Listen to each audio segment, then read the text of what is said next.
Hi,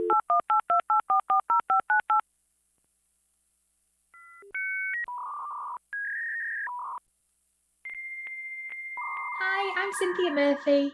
And I am Georgia Bowers. And this is Delete My Browser History. Hello again. Welcome back. This is our second time recording. We're recording July's episodes now, but some of our episodes are out in the world already. So thank you if you've listened. I'm going to do that annoying thing where I ask you to follow us or subscribe to us on Apple Podcasts or Spotify, wherever you listen. And if you could also leave a rating or a review, that's really helpful as well. I think when you get ratings and reviews, they kind of bump you up in the visibility a little bit. So it'd be really nice if you could do that for us. We're also over on YouTube, so you can see the visual recordings, which I tend not to edit as much. So they're slightly more chaotic than normal. So go and follow us on YouTube. And if you pop over to our Instagram every Wednesday, you will see a series of images that go with each episode. So if you've been listening to things about human skin books or witch bottles, you can go back and have a look at that episode, and there's some visuals there for you. Okay. Lovely. Housekeeping out of the way. I do have I've got a correction that I need to make from it's from the episode that's out today, actually, the 15th of June, and it's the one about Victorian mourning jewellery. So there's a bit in it where I say that I've got something from Eddie's blog, which is on the Welcome Collection blog. It's not. I don't know why I said that. Eddie's blog is a separate thing, and if you look in the show notes, I've linked where I've actually read it. And there was a note from a doctor where she talks about why we find human hair so weird. And I've said that that's from Eddie's blog. It's not. I don't know where that's from. Sorry. So, but she did say it at some point. I just can't find the source. And the last one in the Human Skin Books episode, which is the first one, I talk about Mary Lynch, who some of the books were bound in her skin. And I think I said she died of consumption, and she didn't. It was trichinosis. So there we go. There you go. I need to listen to myself to see if I got anything that I need to correct. Well, I edit them, don't I? So that's true. I do hear them like 17 times. So when I get something wrong, it's like, oh. So there we go. Corrections corner over. So Georgia, you're first this week. I'm first today. Today, I'm going to be talking to you about premonitions. Oh. Precognition. So I did a little bit of research into this for a book I wrote ages ago called Sometimes It Lingers, where I had a scene where this kid had a sort of premonition. I wrote it so long ago. But also my latest one has premonitions in it, doesn't it? It does, yeah. Yeah, I just hadn't they're in a slightly different format. Yeah. So my main character sees murders on an old film projector before they happen. So she's in a race against time to stop them before they come true. Anyway, have you ever had a premonition or anything? No, but I have this ongoing joke with my husband that I am psychic, which I'm not. I'm like the least psychic person ever. But every now and then I dream stuff so I might dream that somebody's pregnant and then they are pregnant, or like one of my friends is pregnant at the minute, and I dreamt about her that the baby kicked while I was there, and then I spoke to her the next day and the baby had kicked for the first time the day before. So I don't know if it's weird female, intuition-y stuff, or whether I am a little bit psychic. Yeah. I do get feelings about things, like if I have good news, I know I'm gonna get good news, which is really annoying because when you you don't feel that way, you just like, brilliant. Yeah. But anyway, so I've done a little bit of research here and sort of gone down a particular route, which I thought was really interesting. But it talks about with premonitions and precognition, I think they're slightly different, and these are from the Oxford Dictionary. So to have a premonition, premonitions are a strong feeling that something is about to happen, especially something unpleasant. And then a precognition is foreknowledge of an event, especially as a form of extrasensory perception. So I think precognition is where you have like an image. So perhaps we're talking dreams and visions and things, rather than just like a terrible feeling that something bad is going to happen. But maybe I'm wrong about that. Maybe people could just, let us know what they think.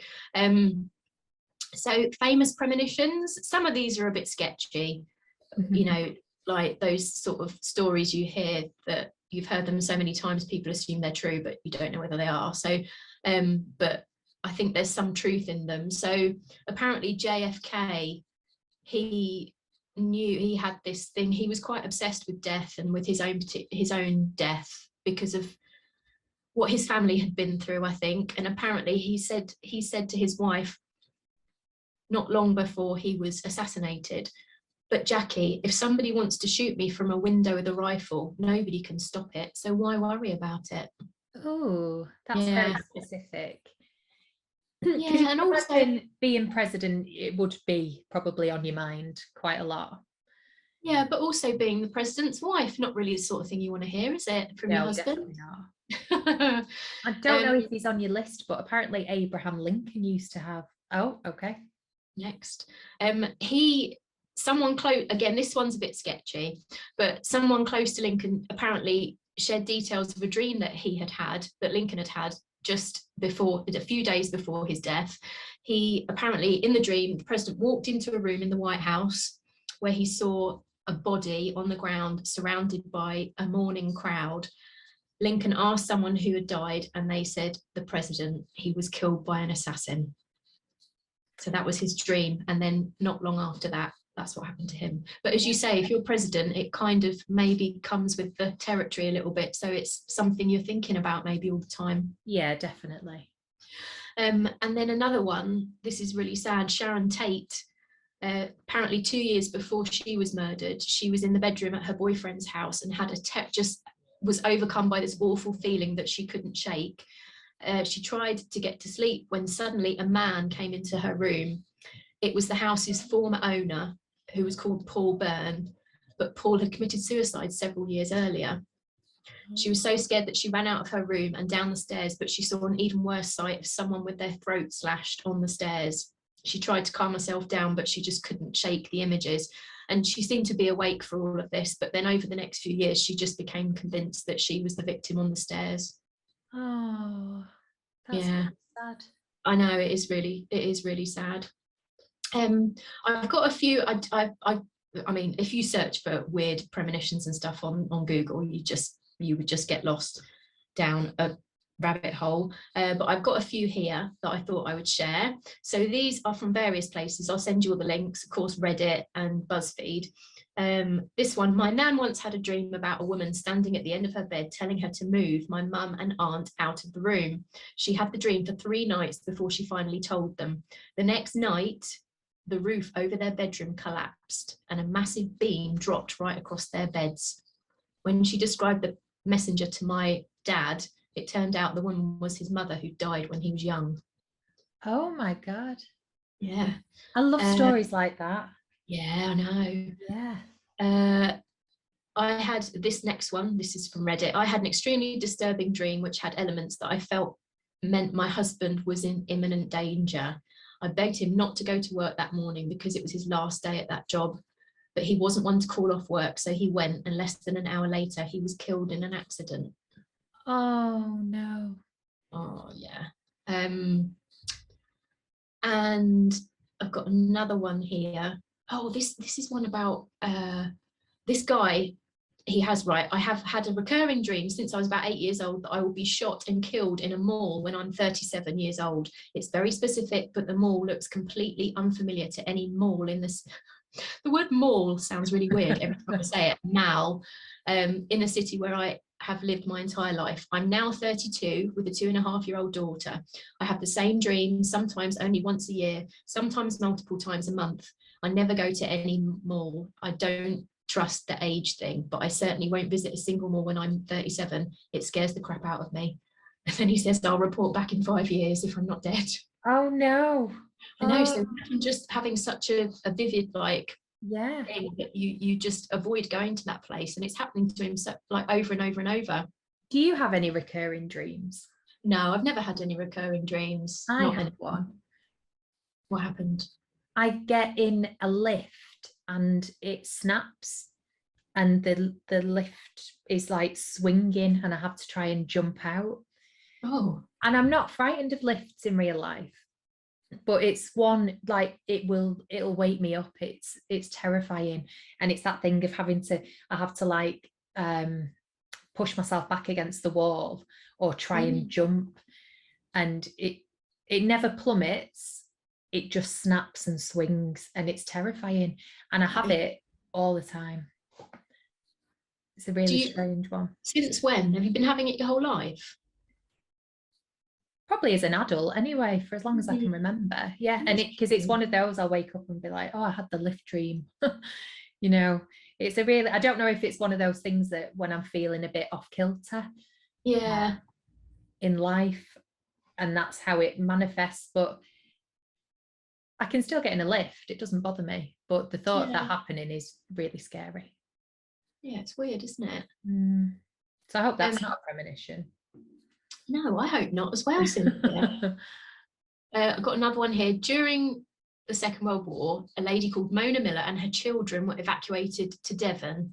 While there was obviously, this was something that happened to a lot of people who were in London. They were from London.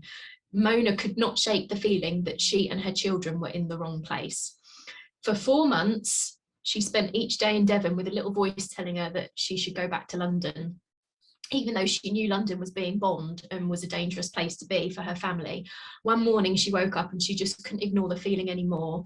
And she and her children had to go back to London. So they went back. A few days after they got back to London, a letter came from Mona's friend in Devon who said that the day after they left, 3 bombs were dropped on Devon, one of them demolishing the house that Mona and her children would have been in if they'd stayed. Oh, I've got goosebumps. I know. Oh my God. So, yeah, I think this is really interesting. So this is from an article that was in The Guardian, and it's taken from a book that I'll mention at the end. But the article is called The Vision Collector. And it starts off talking about this tragedy in 1966. There was a coal tip on a mountain slope collapsed on a Welsh village called Aberfan. And I think a lot of people will have heard about that because there was a lot, it was such an awful thing to happen to the community. It killed 144 people. You can find out about it online if you want to. It really was horrific, and it really sort of captured the nation when it happened. There was a chap called John Barker who was a psychiatrist, and he had a keen interest in unusual mental conditions, and he was working on a book about whether you could be frightened to death. So he sounds like our kind of guy, actually. And he'd always been interested in that sort of the darker side of, some bit more macabre.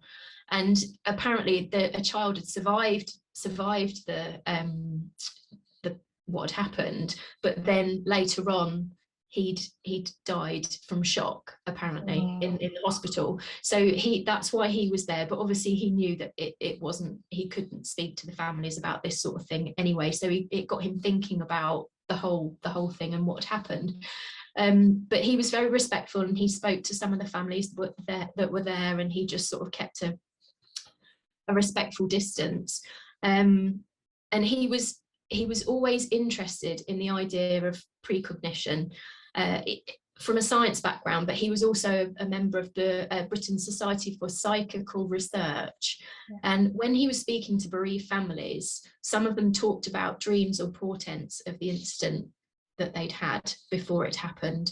For example, there was a mother of an 8-year-old boy who died, and a few weeks after she found...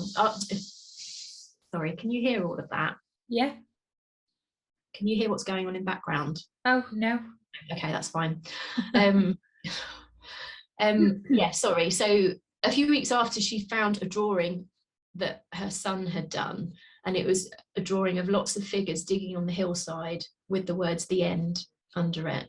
And I think I've apparently, seen that. yeah, I watched he'd a drawn it, documentary. yeah, the night before.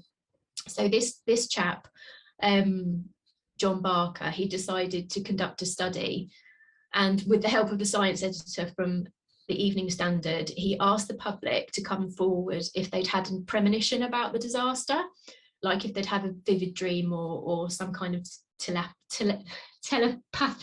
Can't say it. Telepathy. Telepathy. Is that right? Can't say it. Anyway. Telepathic, yeah. Anyway, so if they'd had a vivid dream or vision about it, and he got 76 replies. He got 76 people come forward. So, for example, there's a lady called Constance from Plymouth who had a vision she was at a spiritualist meeting the night before, and she told 6 witnesses that she'd seen an old schoolhouse, a Welsh miner, and then an avalanche of coal rushing down the mountain. A chap who he was convinced for days before the accident that there was a national disaster about to happen on the Friday of that week. He said it came to him as strongly as the thought that you've forgotten your wife's birthday. He just couldn't shake it, and he was convinced something was going to happen. So this Barker wrote back to the percipients, he called them, these people who'd had the visions, and asking for more details and if they had any witnesses. And then there was so much material that he was absolutely convinced that Britain, as the general public, were capable of precognition. He then went on to open something called the Premonitions Bureau, which sounds like an excellent title for a TV show. Funny or a book. Yeah. Yeah.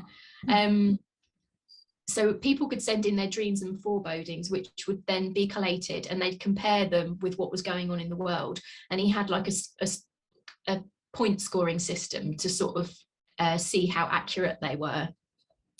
And he really believed that over time the Bureau it would become like this database for mass premonitions, and they might be able to sort of harness its power to try and stop like these major disasters happening. He did acknowledge that there was this kind of paradox that if a calamity is avoided, then because of a premonition, was it ever going to happen? So he was quite open about the fact that it was, but he just said it was worth. There's a lot, isn't there? Like you could say, asking somebody after something has happened whether they've had a premonition of it. It would be very easy to say, oh well, I did have this dream, and you mold it to be to fit in. Whereas if you're just saying, if I started telling you every dream that I ever had, and then 1 or 2 of them happened, I think labor intensive. It is. And I mean, there's another guy, I'll get to it in a minute, sorry. So yeah, he just thought it was worth a shot anyway, this bureau. And it got its first major hit in 1967, and a man called Alan Hencher, which I think is a really good name, he worked for the post office, and he was one of the people who saw the disaster at Aberfan happening. He gets like physical sensations when something is about to happen. And he called early in the morning and told him about a plane crash that he just kept having this real strong feeling about. He was really upset as he'd had a vision of a French-built passenger jet experiencing problems over the mountains. He said there'd be 124 people on board and only 1 person would survive in very poor condition. And he didn't know where it was going to happen, but he'd just been having this feeling for days. So he called Barker. Barker wrote everything down. Obviously this poor guy was really upset to sort of, if it had happened to him once before with the mining disaster, I guess he just kind of felt this sense of duty to try and stop people, from dying a horrible death. So basically it sort of seemed to come to pass. There was a French-built passenger jet which was experiencing problems. It was coming over the mountains. It was radioing that it was in trouble. It was just, there was a lot of similarities to what this vision that he was having. And it happened 9 days later. A turboprop Britannia passenger aircraft carrying 130 people, which was attempting to land during a thunderstorm after it had refueled and it had got rerouted. And the headline in the paper was 124 die in airliner. And apparently 2 people survived who were taken to hospital, but they both died. Oh my God. Injuries. Yeah, so he was really, really close. It's and like Final Destination. Yeah, it is. And he yeah, so that's from a book called The Premonitions Bureau by Sam Knight, and it's going to be on Amazon Prime. So so that'll be interesting. But the thing that got me was the end of this article. I think I've got the right timeline here, but the day after the crash, Hencher called Barker again. So Hencher is the guy that has the visions. And Barker wrote down in his diary when he got this phone call, I suppose anybody who plays about with precognition in this way, to some extent, sticks his neck out and must accept what he gets. So just bear that in mind and go on. So Hencher told Barker that he had been really worried about him all day, that there might be some kind of accident, something was going to happen to him. Hencher asked Barker if he had a gas supply, and he asked him what colour he had, because what colour car he had, because he said whenever he thought of Barker, his mind would just fill with something black. So Hencher said to him, be very careful and look after yourself. And then I did a little bit of research to find out whether Barker was still alive, but he died of a brain hemorrhage in 1968. God. Yeah. Which of course would make everything go black. Yeah. Wow. So I thought it was a bit, yeah. So can science explain premonitions? There's a lot, if you read up on it, there is a lot of talk about science and timelines and quantum theory and all that sort of stuff, which just goes way over my head. Yeah, I bet. Because I mean, when you think of like time being a social construct, and you know, we made up months, we made up hours, we made up all that business. So, and they say time is a circle, it's not a line. So is it things that some people have already experienced, or it's already happened somehow? And it's mind melting. Well, these are all excellent questions, Cynthia. There's a chap called Michael Shermer, who is a science historian, a professional skeptic, and he's written books on the subject. And he just says randomness and chance play a big role in life and in the world. And our brains are designed to see patterns, not randomness. So when these things do happen, we're like, oh, there's a pattern there. Because that's just how we want to make sense of it, don't we? Yeah, that's how our brains are wired. And what you were saying, he said, you have billions of people having dozens of dreams a night. So the odds are pretty good that on any given night, someone's going to have a dream about someone dying, and then they do actually die. And then, of course, you don't think about it if you don't have a dream about someone dying and then them dying. So he's sort of saying it's just a coincidence that you just, you dream about weird shit, don't you? So yeah, the odds are some of it will seem like it's come true. So possible explanations for precognitive dreams. So get your head around this. Selective recall. People recall confirmed premonition dreams more significantly than disconfirmed premonition dreams. In other words, if your dream predicts the future, you are more likely to remember that dream than your dreams that don't predict the future. Well, yeah, because it's like you said, your brain wants to put a meaning in it. Yeah, that's it. Tolerance for ambiguity. Some dreamers interpret ambiguous dreams as positive or desirable, which again, you just kind of put your own spin on it then, don't you? This is no surprise. People who have paranormal beliefs, researchers have found that there's a significant relationship between belief in the paranormal and precognitive dreams, which doesn't surprise me. Of course. If you're open to that sort of thing. Again, the other thing is coincidence. So some people who have precognitive dreams may not interpret them as predictive until a corresponding event occurs in real life. Yeah. So yeah. And then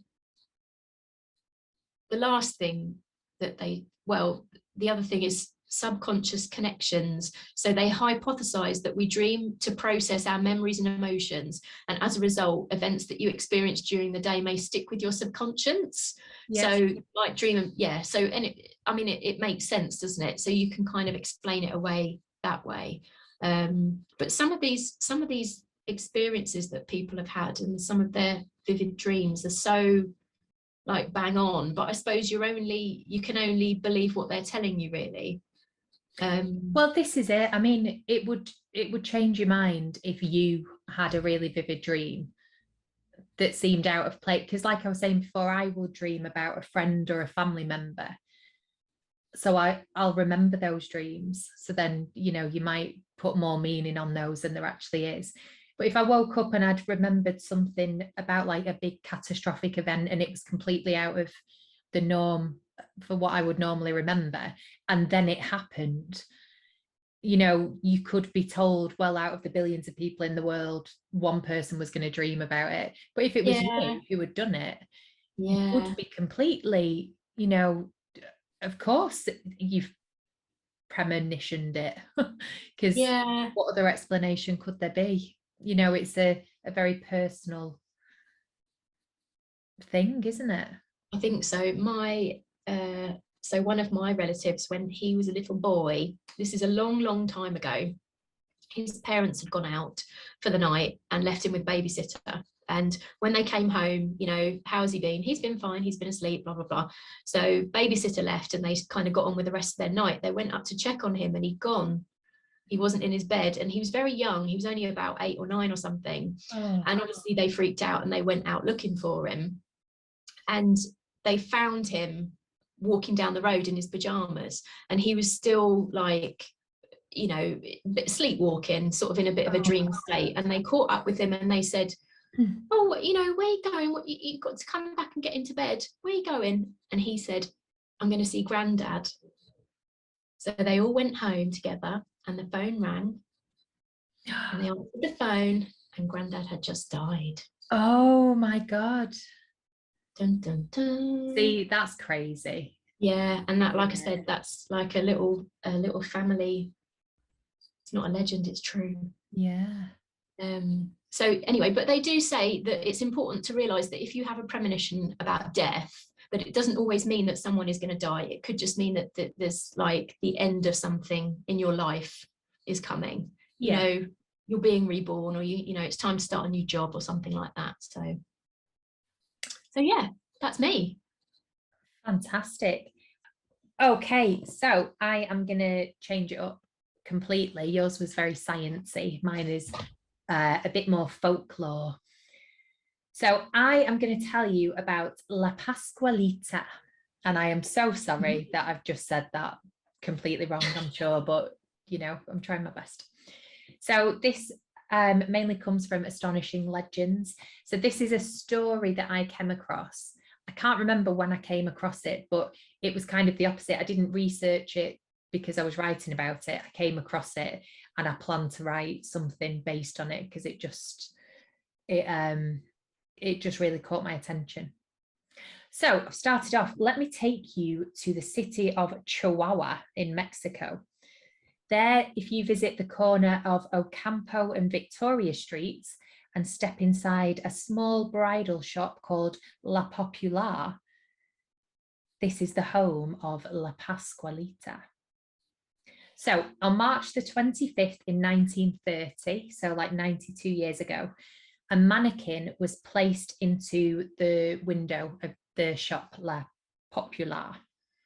Locals kept stopping and commenting because she was so lifelike and apparently bore a really striking resemblance to the owner's daughter. Oh, now, where's this going, Cynthia? According to the legend, Pascuala Esperes recently lost his daughter.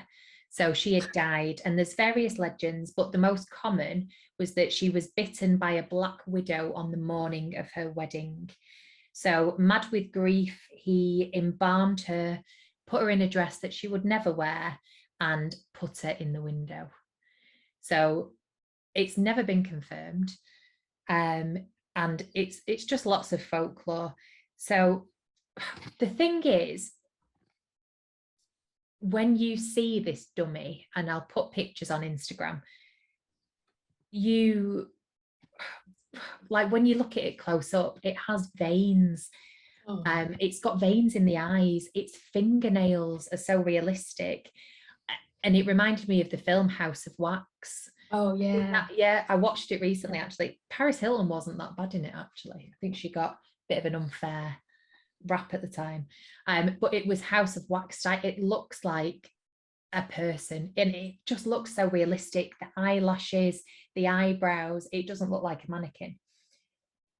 So he died in 1967, and of course this was never confirmed whether it was his daughter or not. After his death, employees began to say that she moved, or that she changed positions whenever they looked away or overnight. And it became like this little legend that if you walk past the shop at the dead of night, you might see her smile, or you might see her move. So it became a little bit of a tourist attraction. So rumours rose.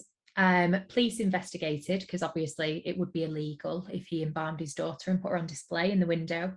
But apparently they only found wax and plastic. But some workers, I went on allthat'sinteresting.com, and there are people who worked there who said that the eyes followed them around. One worker claimed that they broke out in a cold sweat every time they went near her, and they had to change her dress twice a week. And apparently she has varicose veins in her legs, which is a weird thing to put on a mannequin. Oh. But then I was thinking, like, I don't know, like, surely if they undressed her, you would see whether she was real or not, or if she was just like on a wooden body. So I don't know. There's not a lot of information about her. But this other legend started doing the rounds, and it was that she started as a mannequin, but then this French magician visited Mexico, and he became so entranced with her that he brought her to life, and he would take her out dancing and wine and dine her around town all night, and then he would take her back every morning, and she would become the mannequin again. So it's got all these lovely little legends. Wow. Like the film Mannequin, the 80s film Mannequin. Well, this is, yeah, I think I mentioned that later. So it or Weird Science, it kind of reminded me of. Yeah. So on history101.com, they say that experts agree it's not a corpse because it would need perfect conditions, which obviously Mexico is a really hot country. The embalming would need to be flawless, and it would need constant work because it's 92 years old. It would need to be constantly worked on to stay preserved. It looks too good. And it compared it to other like famous embalmings like Lenin, Mao. And there are some popes and saints, Ho Chi Minh, all these kind of, leaders who have been embalmed and put on kind of public display. They don't look as good as this mannequin does, and they are constantly looked after. But there are parts of her that look so realistic, like her hands. They look as if they've discolored on the fingertips. They look like they've got where blood would pool. It looks like the nail beds have dried out and drawn back a little bit, like they would on a corpse. And I'm going to put up a close up of the hand because that's it. Oh, I don't know if it's real or not. I can't decide. So that's all I really found on her. But then I thought, right, okay, so if we're going to say that this is an embalmed corpse and it has survived somehow, if she died of a black widow bite, would that be, what would that do to the body? So could you tell that way? So what it would do, it would affect the nervous system. So apart from like the localized bites getting inflamed and sore and swollen, the rest of what it would do would be internal. It would affect muscle groups and things like that. So there would only really be a visible site at the wound site. So potentially, because I was thinking Black Widow bite, maybe you'd go black, or, you know, maybe it would like eat away at all your tissue, but no, it's mainly like respiratory problems and muscle stuff. So potentially that could be true. And then I went on Reddit, which is always fun. And there's people arguing on there, like, yes, I think it's real. No, I think it's not. 1930s, apparently mannequins were made like wax sculptures, so including casting molds from real people. So that might explain why it's so realistic, because it's actually been cast.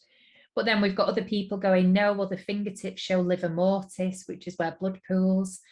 And then somebody else has argued and said, well, blood is drained if you embalm somebody, so it wouldn't show that anymore.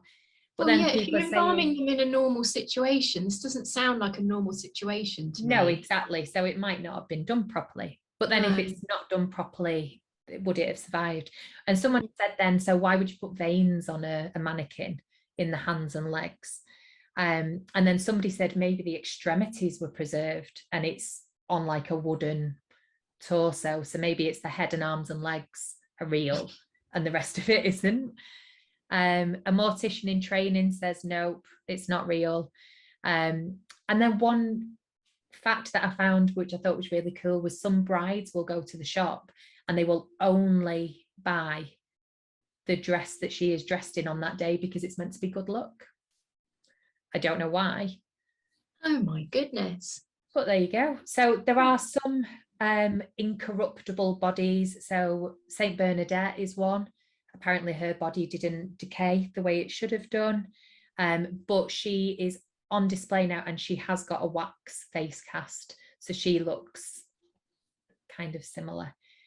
And then wax figures in media, you've got House of Wax, Waxworks, of course, Madame Tussauds and stuff. I hate them. I think they're horrible.